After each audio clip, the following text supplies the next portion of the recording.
We are back at it again. You see my friend Hip Hop hold it down is what we do. We got to it. Elliott Wilson, Cam, 1v1. Having a discussion when Elliott Wilson was going crazy on Cam and Mace in a podcast. Well, we about to see what it is because Elliott Wilson pulled up to It Is What It Is podcast and Cam get to respond to everything that Elliott Wilson said. With that being said, let's go.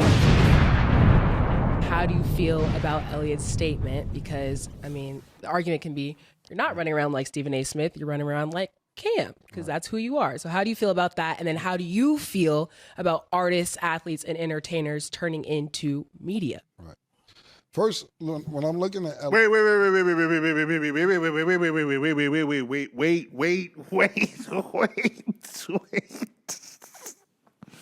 All right, my bad. I wasn't ready. Okay. We doing okay. Okay. All right. We okay. We're in now Luther Vandross. We're in our Luther Vandross Any Love bag. Okay, I respect it. All right. Wait for love. Sometimes love. All right, I'll relax. Yeah. Now, it's like, I didn't know your face looked like pepper jack turkey. Yo, like, what? That's what the texture of your skin looks like pepper jack turkey. What? You look like you sweat duck sauce. That's wild.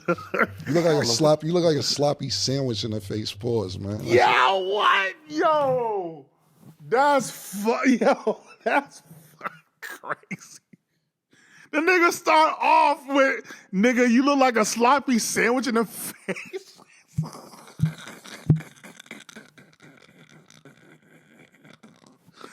Yo, Cam, you can't miss.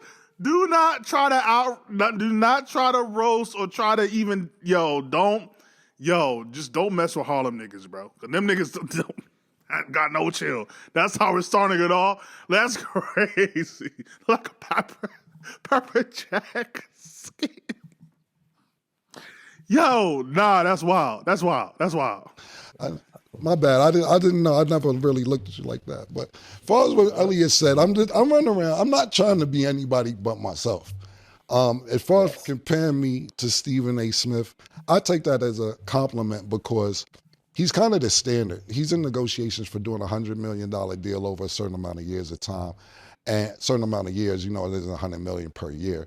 But he's basically the standard when it comes to getting money in this field. And not only being the standard, he's a black man from New York, like I am. So I'm never trying to be anybody else, but if you're going to compare me to somebody who's at the top of the game in this thing that we're doing, and I've only been doing this since, it's going to be 2 years in March this year coming up. So if you're comparing me to that, it isn't like he said podcast. First of all, that's a great. That sounds like a PR nigga. Like that sounds like a PR nigga talk to you. That's a great response. Not to say that you need that. You've been in the game too long, but to be compared to Stephen A. Because for context, Elliott Wilson on Rory Moore podcast said that Cam and Mace Cam is running around like he's Stephen A. Smith, and Maul peeped it immediately. Like, no, why you got to be Stephen A. Smith though? Elliott was hating crazy, which is wild to me because Cam and Mace, I think, are one of the best podcasts out right now, and they don't really talk about hip hop. They mostly talk about sports. So I don't know why Elliott Wilson felt the need to even downplay what they're doing because it's not like he's even in your field. They're not even in your field. But anyway, I'm not gonna rant on Stephen A. Smith right now, but I feel like he's been down since I want to say Max left the podcast. Since Max Kellerman left First Take, I have not cared for Stephen A. and that whole First Take situation. Even bringing in Shannon Sharp, even bringing in Cam Newton, I just haven't cared because I don't know. It's not good in my opinion. Esther or somebody else. So I didn't get to it. When I heard it, to be honest with you, I really wasn't too upset about it. I was more like, where'd that come from? But I mean, over the years, I've known Elliott. We haven't really talked a lot and so on and so forth. Yeah. And I seen like a few things from his interview stat. He's like his relationship with Jay-Z and all this. And I didn't know, to be honest with you, I didn't really know you had a great relationship with Jay-Z. I didn't know. I didn't pay attention to it that much because from what I remember is with Elliott is that he ran Double XL when I was coming up. And if you get the cover, you get the cover. If you don't, you got to move on to the next thing. So I never put too much faith into one magazine because you got to understand, like getting the cover of a magazine back in the day was like you was lit. Like you was really lit. Like back then, like The Source, Double XL, like during that time, like bruh, if you was on a cover, like you was really him or her. Like this is before YouTube. This is before the internet was really popping. Like your main mediums of media for hip hop was the radio and magazines. That's where you got your information. That's where you got the opinions and everything. So yeah, being on the cover of a magazine, Double XL, was definitely important. Even when the internet came around, it was still important. Until I want to say 09, 010 is when niggas just, the magazine industry kind of, but yeah.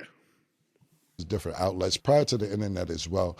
Magazine covers were definitely an important, and Double XL's Vanessa too. Shout out to Vanessa. They supported me a lot through my career. So I have nothing bad to say about that at all. But as far as comparing me to Stephen A. Smith, to be honest with you, I wasn't offended. I was more just confused, like, where's this going?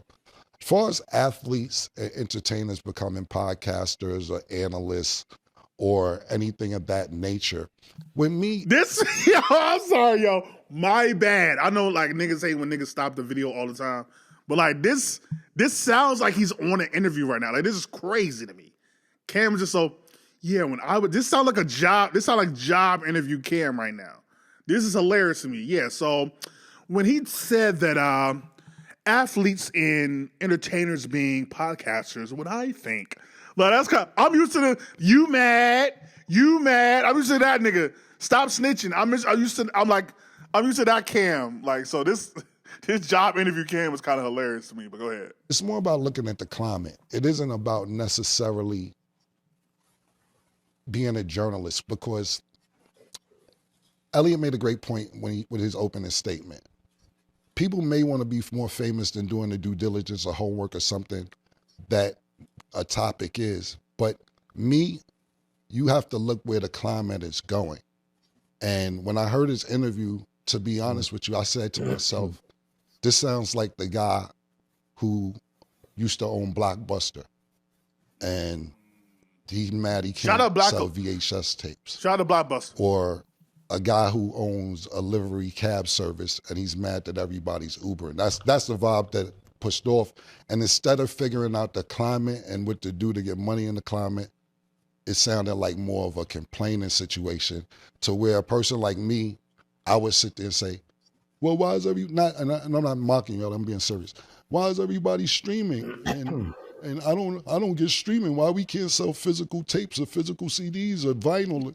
I just don't. How are they monetizing it? What's the BDS or what's the sound scan? And instead of doing that, I figure ways out to see which way the climate is moving, whichever field I'm in, music, movies, entertainment, regardless, whatever it is, and try to be the best at what direction the climate is going in. But I wasn't offended when he said it. Okay. So, Elliott, just follow-up question for you based off of what Cam said. So what is your relationship with Jay-Z? And then how do you feel about Cam's statement towards you? And then basically just the way that journalism and media is going right now. Yeah, I mean, I have a friend, producer Trav, that works with me and stuff. He says, you don't complain, you adjust, right? So to Cam's point, he's right. It's like, again, I was caught in a vulnerable moment where I kind of expressed my frustration, but that's not how I really feel ultimately. Like, I feel like I have such a passion to document hip hop culture. I'm going to continue to grow and pivot and adapt to these things and not look at it as a negative, right? And, I have my own debate show I got coming out, The Bigger Picture, with Jeremy Heck and DJ Head that I do every Saturday. I'm starting my own new one-on-one interview series called Elliott Wilson Experience. Show my interviews. I feel like I do some of the best hip hop interviews out there. I did a great interview with Camron, in 2019 with B-Dot for Rap Radar podcast. This show is called Elliott Wilson Experience. I'm interviewing artists like Snoop Dogg, Wale, Absol, Leon Thomas. So I just have to reinvent myself. I can't complain that, all these people are out here with outlets and they're making noise. I got to continue to push it. This is what I want to do, document hip hop culture and grow. I got to adapt to these things. So I thought it was. So I'm now believing that he was, again, I'm assuming when he was on Royal Mall wilding out, that nigga had to be drunk or he was high on something. Like the nigga, cause he was slurring his words. I'm not here to, I'm just saying, hey, cause I heard him on Need to Know podcast, shout out to them, hearing him now, way more clear, concise. Like I think he was just in his bag. He was feeling away because the industry kind of is probably passing him by. Which it's like, man, you've been in the game for how long? 25 years, probably at least. And you've been able to adapt every single time. Sometimes your time might be up or you just have to adjust. That's what's going to happen, nigga. Like every 4 years, there's going to be a new technology or something going on to where you have to adjust. But yeah, I'm glad. I know people might clown Elliott Wilson, but I appreciate him manning up and admitting his faults or his insecurities that he was feeling away because feeling like the industry is passing him by, and he was pointing at niggas like Mason Cam and other podcasters when he needed to be pointing at himself for why he's not as hot as he used to be. So at least he's doing that though. Really teachable moment, and I appreciate. Yeah, I didn't do any of this to stir some sort of viral moment or get on your program. It was just a natural moment of frustration I expressed. But to Cam's point, you can't just complain about that. You don't want to be the old person at the park talking about you don't get no play anymore. You have to adapt to these times, and I'm determined to do that. Better work your J, nigga. You better start shooting threes, nigga. Shit. Got it. Okay. Next topic, kind of similar. So you said you feel like you're the best, right? What do you think? I don't know why that's funny, but what do you think separates you from others? And then do you feel like traditional journalism right now is dying? I'm going to let you go first, and then I'll let Cam give his take. Yeah, I just feel like I have such a passion to document hip hop culture. I was never an artist myself, so I was always somebody, and when it wasn't cool back then, that you try to get a job as music editor at The Source, and then I ran Double XL, like Cam said. And you make these decisions and you build these things, and it's just I had a whole 20-year career where no one knew what I looked like. It wasn't about being famous or known. Then I started to do on-camera stuff. And I think, one of the things people look at me is that I do a lot of great interviews, and I think that's something I pride myself for. And now we're in a climate where a lot of artists, the big artists, don't feel like they have to do interviews. So that gets very frustrating, right? Because the biggest artists, you can't get them to do interviews anymore. So I have to adapt to that. And maybe I have to... All right, yeah. So, yeah, shout out to that. First of all, if you're in any field, you should try to have the confidence and feel like you're the best, or at least try to strive to be the best. So, I'm not mad at that. I'm very interested to see what Cam would have said following that. But yeah, I think Elliott Wilson does very solid interviews. Put him in the vein of an Angie Martinez, a big boy who they're going to ask questions that the fans want to know, but they're not going to try to pry like a Star Buck Wild or a Howard Stern or Opie and Anthony. Like they're gonna get the answer. They're gonna try to get an answer and then move on. So some people might consider Elliott Wilson boring or not controversial enough. But I love his interviews like Will Smith, Jay-Z. He has a lot of dope interviews. I didn't care for Drake, so that's probably why I felt like that Drake interview was some of the most softball. But anyway, Elliott Wilson has always been able to adapt. But shout out to Camron for being very professional here.